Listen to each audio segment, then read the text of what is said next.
कराची में अमीर रोड पर इमारत में लगने वाली आग बुझा दी गई। 34 जख्मी। जिना और सिविल अस्पताल में जेर इलाज। आग पटाखों के गोदाम में धमाके के बाइस रखी।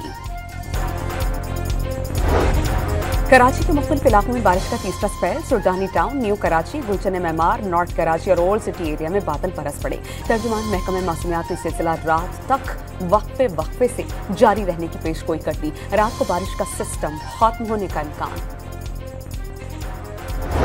सुप्रीम कोर्ट से बानी पीटीआई को बड़ा रिलीफ मिल गया। लाहौर में दर्ज 9 मई के 8 मुकदमात में जमानत की दरख्वास्तें मंजूर। किसी और मुकदमे में गिरफ्तार न होने पर रिहा करने का हुक्म।